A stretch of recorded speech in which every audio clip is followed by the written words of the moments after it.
Hey, what's up everybody? Michael here. I just recently picked up this M.2 SSD, which is a Generation 3 drive from Facebook Marketplace. Now, one thing to call out is that this was very cheap, and that is because it is a Generation 3. Now, I've recently been taking a look over on the official PlayStation website, and I saw that you can only use a PCIe Express Generation 4 card, and also it says that you're going to need at least a sequential read speed of 5,500 megabytes a second. Now you might be thinking, okay, well, never mind, I'm not going to be able to use this Gen 3 M.2 on my PlayStation 5, and that is when I came across this video from a couple of days ago from somebody who's called John Bringus. And they state in here, I'm about to save a lot of PS5 owners some money. And in this video, that is what they talk about. So right here, you can see PCIe Gen 4 or later is what is needed in order to work with the PlayStation 5. So in today's video, what I'm going to do is I'm going to go ahead and take the learnings that John provided here in this video, and we're going to go ahead and get that drive working. Now, there is a couple of things that you'll need. You'll need the balenaEtcher if you're on Windows, or obviously you can use a Linux command if you would like to. And then there is another image file that you'll want to download, and this is the image file that you're going to want to flash to that M.2 drive. Now, I highly encourage you to go and check out the full video if you want the history on how they came to figure this out. But let's go ahead and explore this on our own. Okay, so I'm just powering up my PlayStation 5 here, and so now that M.2 is inserted directly into the drive, let's see what it states. And right there it is. It states that it can't use the M.2 SSD that's inserted into the expansion slot, and that you do have to use a PCIe Gen 4 or later card. Now again, this one is a Gen 3 card that we have in here. A capacity of 250 gigabytes and a 4 terabyte maximum. So really the only option here is to just turn off your PlayStation 5 and remove your SSD. And down at the bottom, that is the only option that you've got. Now, as you already know, this is absolute utter BS, and I'm going to show you how quickly we can get around this. Now, you will need to use some sort of M.2 to USB device here. I just wound up picking up this one. It was actually the one that was linked in John's show notes, but just go ahead and put that into a drive where we can start working with it on our PC.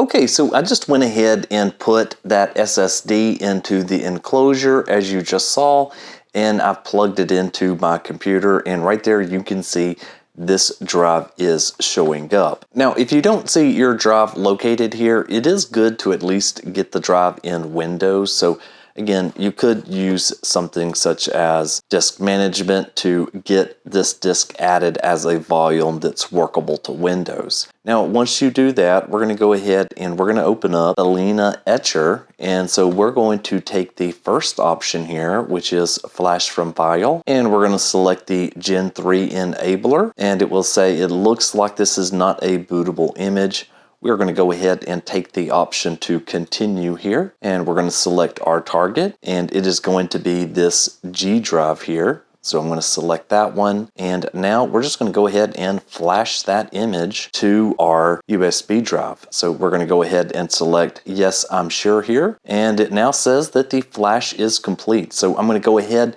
and take this back out of that enclosure and put it into my PlayStation 5. And whoa ho ho, what do you see here? It says can't access your M.2 SSD, try turning it off, reinserting it, or try reformatting it. So it says if you reformat, all data will be deleted. So that is very much a different tune than we saw the previous time where it just said turn off PS5. So now that we have flashed that image, we now can use these P3 or Performance 3 M.2 drives. So let's go ahead now and let's hit reformat. And it's just giving us a warning here that if we format it, we're going to lose all the data, and we want to do that. So let's hit X on that. Now we can see it is formatting. And now it's showing me that I do have a read speed there, which is not really that bad, even though this isn't a Gen 4 drive. So let's go ahead and hit OK there. And now it says, hey, it's been formatted. So let's go ahead and hit OK there. And so now I could come back over here to settings, and we could go to storage. And now all of a sudden, I've got a same M.2 drive that is 1 terabyte that now I can use on my PlayStation 5. Now, one thing to keep in mind here is that if we come over here to console information, you'll see that I am doing this on a little bit older firmware here, which is 4.03, because I'm prepping for another video. But anyways, I know that this has worked on higher firmware versions, such as 7.61, so it might be something to try on some of the very latest firmware versions if you want to do so. Now, before I wrap up this video, I did want to give a bit of an update, and that is that my Twitter account is 100% suspended. So I have been dealing with this message over the last day or so. Actually, this started on Sunday. And so I have submitted an appeal, and that appeal seems to have been denied as well. So I'm really not sure if I will be able to come back on X. Obviously, this is something that is not just affecting my account. There has been tons of folks that has been either developers in the scene or people that just gives news updates that has had their Twitter or their X account suspended. So again, we don't know exactly what's going on. There has been 3 rumors.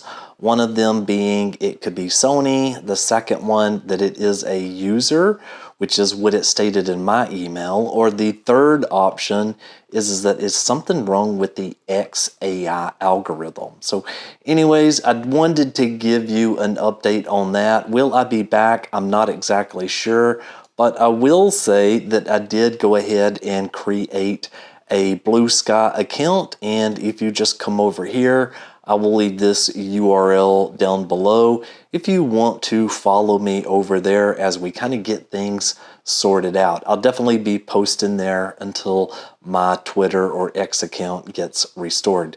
Anyways, thank you so very much for watching, and I will see you on the next one. Michael